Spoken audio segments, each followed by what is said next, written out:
E eis que o Brasil se mobilizou, voltou às ruas para se manifestar por anistia já e contra Lula e Alexandre de Moraes, os algozes da nossa liberdade e destruidores da democracia. E não é que nesse dia tão emblemático, após uma semana de renovação de esperança, de que é possível sim resgatarmos nosso Estado de Direito, começaram a surgir lembranças de um tempo não muito distante, quando o PT chamava Moraes de golpista, e fazia isso porque naquela época o Moraes não era adepto da tirania que os petistas amam e defendia o respeito às leis e à Constituição. Eu vou falar disso no vídeo de hoje e confrontar o ministro Alexandre de Moraes de hoje com as suas próprias ideias e falas do passado. Mas antes eu preciso te perguntar: você quer acompanhar uma cobertura jornalística isenta de narrativas ou daquele discurso governista que insiste em esconder a verdade? A realidade com o rigor dos fatos você só encontra aqui na Gazeta do Povo. Você tem tudo aqui: noticiário, colunas de opinião, cursos exclusivos, biblioteca digital e o mais importante, liberdade para ler e compartilhar sem barreiras. Tudo por apenas R$ 4,90 por mês nos primeiros 6 meses. 80% de desconto para você apoiar um jornal que segue firme defendendo os nossos valores, aquilo em que a gente acredita. É só acessar gazetadopovo.com.br/oferta, apontar a câmera para o QR Code da tela ou clicar no link da descrição. Assine e apoie um jornalismo independente que quer mais do Brasil. E fique agora com a minha coluna, falando abertamente sobre o ministro Alexandre de Moraes do passado, que era odiado pelo PT, e o atual, que o PT defende porque ele abandonou a defesa da Constituição e o Estado de Direito. Olhem que achado! Sou obrigada a começar meu vídeo de hoje mostrando uma publicação do PT. Mas é um documento histórico, uma prova de que os lulistas que hoje veneram Alexandre de Moraes por causa da perseguição aos conservadores e à direita, já xingaram e difamaram o ministro só porque ele tinha sido indicado para a pasta da Justiça por Michel Temer, que os próprios petistas elegeram junto com a Dilma, mas depois passaram a considerar um traidor porque Michel Temer voltou-se contra a presidente Dilma, que cometia pedaladas fiscais, crime de responsabilidade fiscal, e por isso foi retirada do cargo. Em 11 de outubro de 2016, um mês e meio depois do impeachment da Dilma, o PT publicou no Twitter uma foto de Alexandre de Moraes e Temer e o texto em forma de denúncia. Você sabia? Alexandre de Moraes, ministro golpista da Justiça, recebeu 4 milhões de reais da empresa investigada pela Polícia Federal? Eu tentei acessar a matéria clicando ali no link, mas ele encaminha para o site do partido, onde a mensagem que aparece é a de que o período de arrecadação pela internet para o candidato está encerrado. Deixando esse aperitivo de lado, vamos ao assunto que eu realmente quero destacar no vídeo de hoje. O que Alexandre de Moraes defendia no passado que tanto irritava o PT? E o que ele fala e faz hoje que o PT tanto ama e o povo odeia? Vejam essa matéria da Gazeta do Povo. Excentricidades judiciais. 7 conselhos que Alexandre de Moraes de antigamente daria ao atual. A repórter Raquel Derevec acessou entrevistas, artigos e palestras antigas do ministro Alexandre de Moraes e entrevistou vários juristas para buscar evidências dessa mudança da água para o vinho, do defensor da Constituição para o tirano, que inventa regras da própria cabeça e manda prender qualquer um que desagrade a ele ou ao sistema do qual ele hoje faz parte, que tem o PT no comando. A busca feita pela jornalista mostra que até 2018, antes, portanto, da eleição do presidente Bolsonaro, Alexandre de Moraes era muito diferente do que passou a ser já como ministro do STF indicado por Temer após a morte do então relator da Lava Jato, o ministro Teori Zavascki, num acidente aéreo. Abre aspas. O Moraes de 2018 seguia e aplicava rigorosamente as normas constitucionais, fecha aspas, aponta a mestre em Direito Público Vera Chemin ao citar que o magistrado enfatizava direitos fundamentais, individuais e coletivos como liberdade e pluralismo de ideias. e exatamente o contrário do que faz hoje, verifica a especialista, ao citar como exemplo a imposição na última semana de medidas cautelares ao ex-presidente Jair Bolsonaro, que não foi condenado e nem demonstrou risco de fuga. Isso fere de morte a cláusula pétrea que constitui o Estado Democrático de Direito, impedindo que o ex-presidente possa se comunicar e, pior, restringindo a liberdade de imprensa e de informação, conclui a entrevistada. A matéria caminha por várias explicações, ouvindo várias pessoas. Eu recomendo a você, especialmente a quem é assinante, que acesse a matéria, está publicada na editoria Cidadania, e leia, para ficar estarrecido. Sim, Alexandre de Moraes já defendeu as leis, já defendeu a Constituição, já foi considerado no meio jurídico, como um grande especialista em direito e em Constituição. Aí a Raquel ouviu o advogado constitucionalista André Marcília, que também é colunista aqui da Gazeta do Povo e é especialista em liberdade de expressão, tem livros publicados sobre isso.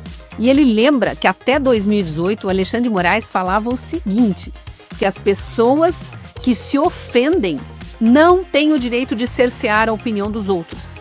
Tem uma fala até naquela época que ele fez, que ele foi sabatinado pelo Senado, quando foi indicado por Michel Temer para ser ministro do STF, ele foi sabatinado e ele fala isso.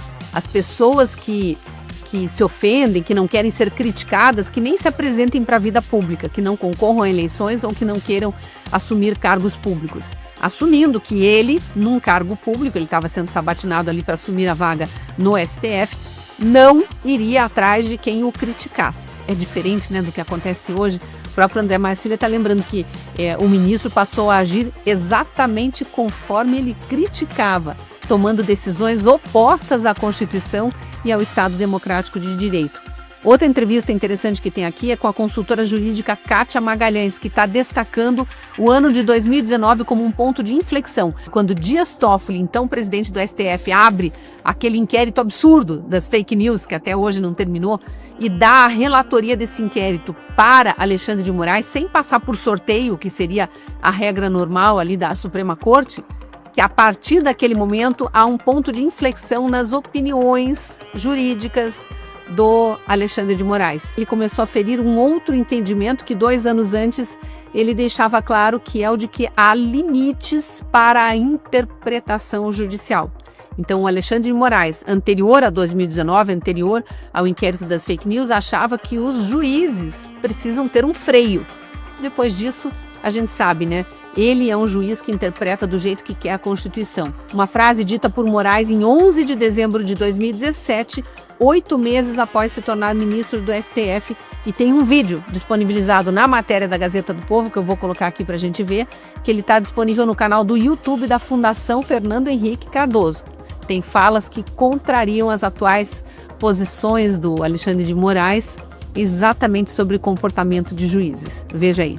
E a Constituição, ela deve ser observada não só pelo Executivo e pelo Legislativo, mas principalmente pelo guardião da Constituição, que é o Supremo Tribunal Federal, que tem a função interpretativa, mas há limites para a interpretação. É o que o Justice Cardoso, da Suprema Corte Americana, disse certa vez. Uma coisa é a interpretação, outra coisa são as excentricidades judiciais. Ou seja, eu traduzo isso aqui no Brasil pelo eu acho que. Eu acho que ele é culpado. Então, vamos embora. Eu acho que ele é culpado, vamos embora. Ou seja, põe na prisão e vamos embora. Alexandre de Moraes criticava esse tipo de juiz que falava isso, criticava esse tipo de atitude. E é exatamente o que ele faz agora, contra a direita, contra os conservadores, contra os manifestantes do 8 de janeiro, que não cometeram crime algum, porque não há provas contra eles. Só tem o Alexandre de Moraes dizendo que foi um crime multitudinário, que estavam todos lá, a maior parte não estava lá. A maior parte foi presa no dia seguinte em frente ao quartel e não há provas de que essas pessoas estiveram na Praça dos Três Poderes na véspera. Os infiltrados, que detonaram tudo, que quebraram vidros, que quebraram objetos dentro dos prédios públicos, nunca foram investigados. Tem 2 ou 3 só, aquele rapaz do relógio, a tal da Priscila, que estava fazendo live lá de dentro dizendo que quebramos tudo. A maior parte eram idosos que estavam ali na Praça dos Três Poderes e fugiram para dentro dos prédios porque os policiais estavam jogando bombas de helicóptero. E o que acontece com multidão quando tem bomba caindo? Foge. Fugiu para onde? Para os prédios públicos, que estavam com as portas abertas. E tem depoimentos dos policiais legislativos, da Polícia Legislativa ali do Congresso Nacional e até de policiais lá do Palácio do Planalto dizendo que as portas estavam abertas e que eles chamaram as pessoas para dentro. Tem vídeos mostrando isso. Agora, os vídeos do prédio do Ministério da Justiça, do próprio Palácio do Planalto, a maior parte dos vídeos, o Flávio Dino, que era o ministro da Justiça do Lula na época, disse que sumiram, que não tem essas provas. Então, se eles acusam, eles têm que mostrar as provas. Lembra que o ônus da prova cabe ao acusador? Pois é, o Estado de Direito não existe mais. E Alexandre de Moraes, que defendia que o juiz tinha que ter limites, que defendia a Constituição, também já não defende mais. É interessante, né, a gente olhar o Alexandre de Moraes de hoje em relação ao que ele dizia no passado. Cadê aquele Alexandre de Moraes? Em junho de 2018, um pouco antes do processo eleitoral ali do qual Bolsonaro saiu vencedor, teve um julgamento no STF a respeito de proibição de emissoras de rádio e TV exibirem críticas ou sátiras sobre candidatos. Olha o que Alexandre de Moraes falou. Lembremo-nos que nos estados totalitários do século passado, comunismo, fascismo e nazismo, as liberdades de expressão, comunicação e imprensa foram suprimidas. É mesmo, Alexandre de Moraes? E o que você faz hoje, você e seus colegas, quando suprimem a liberdade de expressão, comunicação e imprensa, impedindo jornalistas de exercerem suas atividades? Está cheio de jornalistas autoexilados no exterior para não serem presos aqui pelo que eles publicam, ou nas suas redes sociais, ou nos veículos para os quais trabalham. Tem pessoas comuns desmonetizadas, e desmonetizado é, hoje em dia, quase que uma condenação financeira, né? Sem que haja uma condenação judicial, porque a pessoa tem que parar de fazer o que ela faz e se dedicar a qualquer outra coisa, vai vender pipoca, se for o caso, mas não vai mais falar, porque o ministro Alexandre de Moraes não deixa mais essa pessoa ter o ganha-pão ali com o que ela fazia. Em relação a essa fala especificamente, o jurista André Marcília, que é especialista em liberdade de expressão, é bem pontual e dizendo que é exatamente o que o Alexandre de Moraes faz hoje. Ele acha que não tem mais, tudo é relativo, né? Mais ou menos como o próprio Lula fala em relação à democracia, tudo é relativo. Liberdade de expressão não é liberdade de agressão, claro que não é. Agressão é um crime tipificado no Código Penal e a pessoa que agride ou que ameaça agredir pode ser punida. Mas ela ficar censurada não é o que está previsto no Código Penal e é o que o STF faz hoje. Enfim, tem muitas coisas ditas aqui nessa matéria. Vou ler só mais um item aqui para instigar vocês a procurarem a matéria e lerem a matéria completa, porque realmente é um compilado aqui que a Raquel Derivec faz, que merece ser conhecido, merece ser relembrado, para a gente saber que o Alexandre de Moraes, quando o PT odiava, defendia a Constituição, defendia o Estado de Direito, defendia as nossas liberdades, liberdade de expressão, liberdade de manifestação, liberdade de ir e vir, liberdade de trabalhar, liberdade de imprensa. Hoje não mais, né? Olha esse item aqui. Quem não quer ser criticado, quem não quer ser satirizado, fique em casa, não seja candidato, não se ofereça ao público. É aquilo que eu já tinha mencionado antes. Ele falou isso, tanto nessa ação que estava sendo julgada no STF em 2018, quanto no ano anterior, 2017, após a morte do ministro Teori Zavascki, quando Temer o indica para ser o novo ministro do STF e ele é sabatinado no Congresso. Esse vídeo também roda aí na internet há muitos anos. É mesmo, Alexandre de Moraes? E por que agora você não aceita mais críticas? Por que vocês condenaram Daniel Silveira, que além de tudo, além de liberdade de expressão, ele ainda tinha a imunidade parlamentar sobre quaisquer palavras, votos e atos? Está escrito na Constituição, é o artigo sobre a imunidade parlamentar. Por que condenaram Daniel Silveira? Por ele ter criticado o STF. Porque liberdade de expressão não é liberdade de agressão? Quem disse isso? Cadê a lei que fala isso? Ou é a lei da nossa cabeça, da cabeça dos 11? Então é muito complicado quando a gente olha o Alexandre de Moraes de hoje e o Alexandre de Moraes do passado. Mas aí a gente entende, né? Porque o que o PT odiava, o Alexandre de Moraes se chamava de golpista e agora ama e bajula e passa pano para todos os abusos de autoridade cometidos por ele.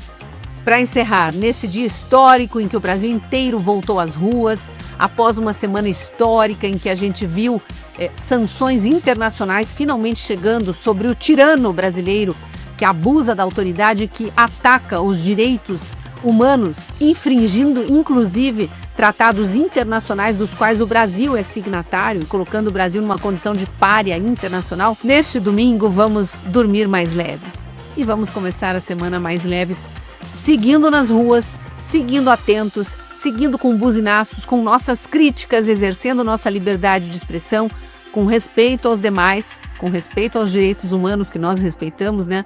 Mas sem abrir mão do que a Constituição nos garante. A possibilidade de externar o nosso pensamento, criticar quem a gente quiser e, claro, se a gente abusar do nosso direito de nos expressarmos, aí sim estamos passíveis de responder a processos por injúria, calúnia, difamação, ameaça, conforme as leis. Vamos lutar para resgatar nosso Estado de Direito, lembrando sempre que cabe aos nossos senadores promover o impeachment de ministros do STF que desrespeitam a Constituição. Tem vários lá na mesa do atual presidente do Senado, Davi Alcolumbre, e é sobre ele que a gente deve voltar a nossa pressão agora. E sobre Hugo Mota, presidente da Câmara, para que vote o projeto de anistia.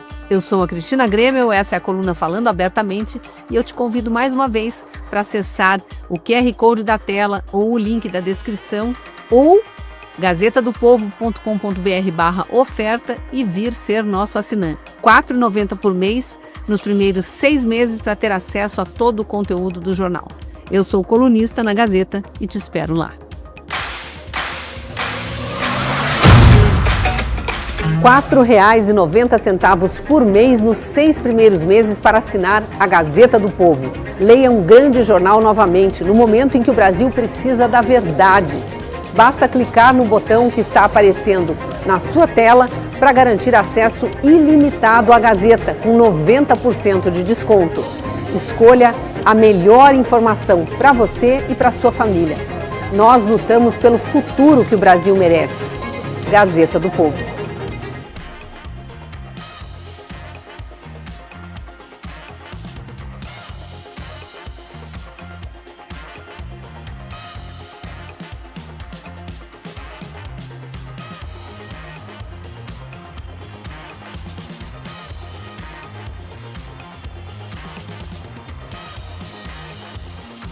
Queridos amigos e seguidores, venho aqui com um pedido especial.